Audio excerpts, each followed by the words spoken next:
what you're missing is that the reason why somebody like me believes Jay-Z deserves the benefit of the doubt is not piggybacking off of what Dominique Foxworth just said, because I agree with that. It's piggybacking off of what Kenny Stills said and Eric Reed said. That's the problem. That's where we get into the benefit of the doubt with Jay-Z. If you watch that press conference, as somebody that's known Jay-Z for years and has talked to him on several occasions, Jay-Z, it was not a good look optics-wise for him to be sitting next to the commissioner, laughing and yucking it up without enunciating and illuminating the plan that you have in place that you plan on executing. That's basically what you're saying. Right. What are you going to do? What exactly is it that you're going to do? It's not enough for us to look at you being Jay-Z and just take your word for it without knowing details. You want to know.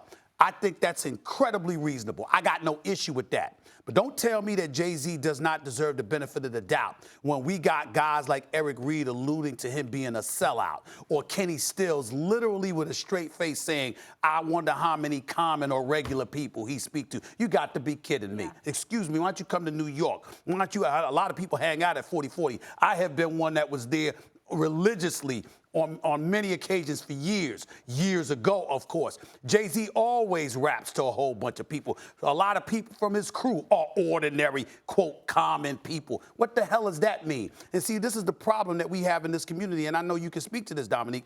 People from the black community who are successful in many cases are assumed, it's presumed by other black people. You must have sold out to get ahead because most black people ain't ahead. So since you ahead, you must have sold your soul to do it. That's where a lot of these cats are coming from. I'm not saying you're doing that. I'm not saying you're doing that or anything. I'm saying that's what they're doing. Jay-Z is one of the few people who does not have that label, who we've all thought into this time. That's right. No matter what's happened. Exactly. We thought of Jay-Z as someone who has not sold out, which is what makes this partnership even more questionable because all we know about this partnership. I need to correct you on one thing, because you said that all we know is that the halftime show is going to be a little better. And I have the actual long-term commitment here. It's that from both parties to amplify the league's Inspire Change initiative. And we just saw a snippet of what Jay-Z was talking about. Still kind of vague, but I get your point. But he kept mentioning action, action, action. My point is, this is the guy that created the blueprint. Let me come to you, Dominique. He's going to have a plan. He's going to come up with a master plan. Was that the moment he has to lay it all out? Yes. Step by step? Yes. Or at least put forth some initiatives. Like Black Lives Matter have 10 policy initiatives that they want to advance. Grab one of those and tell us in 5 years or in 10 years we're going to accomplish that. I'm sure he's going to do that. Hold on. I don't think that he deserves that benefit of the doubt. You can go. Hold on, Dominic. Listen, let me chime in here. I'm going to tell you why I disagree with you. Because, again, it's piggybacking off the things that have been said about him. You yourself just sat up there and said, up until this point, the record has been pretty good. You literally saying, excuse me, I need more than you gave us at the press conference with Roger Goodell. There's nothing unreasonable about that, nothing. But the problem is you had cats literally transitioning from saying, Jay-Z, that's the man, to Jay-Z's a sellout in a wink of an eye just because of the press conference. And I'm saying that this man deserves better than that. He doesn't deserve to be excoriated. He doesn't deserve to be a character assassinated. We deserve better than what he's given us. We deserve. You don't get to come in and take over this movement. Wait. And he's not taking over anything. Listen what I'm saying. Essentially did. He said, we said we're past kneeling. No. We're not past kneeling. Hold on. That's one soundbite. What about the other soundbite when he said, I'm not against protesting. I'm in support of any kind of protest. Do whatever you feel, but we don't need to limit it there. There's nothing wrong with that statement. I would be fine with that. There's nothing wrong. I would be fine with that if this partnership does not make it more difficult, guys, going forward. Because now the NFL has what they want. They have someone to point to or something to point to and say, see, this is what we're doing. And that puts anyone else who continues to protest in a bad light. Let me give you one more thing. Wait. Because that's a misnomer right there.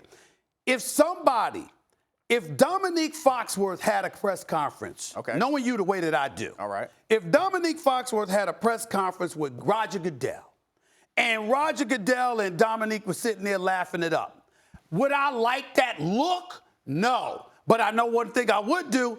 Man, I want to see this brother in that back room with those owners. Okay. Because Dominique is not going to sit up there amongst those owners and just sit silently while other things, the things that have been happening in the past, continue to happen. Oh, he's going to say something. Jay-Z doesn't deserve the benefit of the doubt in that regard? I've been in those rooms, and I was elected to lead the Players Association. Okay. No one selected Jay-Z to do this. Right. And I want to bring up this other point. Just across the river in Brooklyn, I read Carrie Cadet's piece in Washington Post. She pointed out that Jay-Z went on as part owner of the Nets for like 0.1% of that. And a lot of the black community was upset about building Barclays in that area. Okay. And Jay-Z's face and his campaign allowed the black people to understand, black people in that community to understand that Barclays was going to do right by them and build affordable housing. Barclays Centers is up. They are making money. Jay-Z sold his percentage, and the affordable housing is not there yet. So we can point to evidence of Jay-Z partnering with a professional sports league and the black people in the community not benefiting from that. All right. Allow me to retort. You can point that out. That's a very, very accurate point.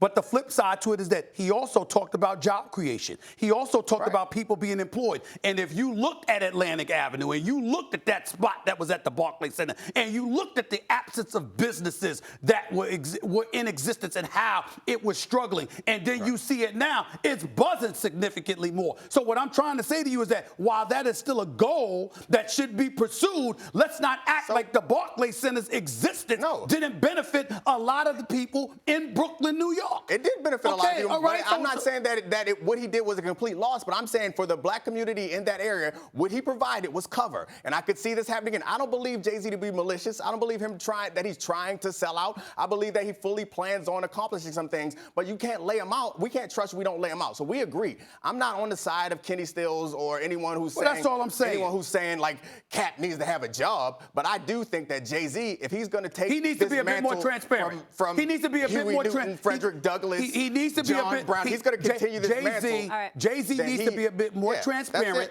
and more inclusive and I'm not going to trust anybody, but that's any fine. unelected official to lead a movement. Just don't tell me that Eric Reed and Kenny Stills is right with what they saying. That's not right. Thanks for watching ESPN on YouTube. For more sports highlights and analysis, be sure to download the ESPN app. And for live streaming sports and premium content, subscribe to ESPN+.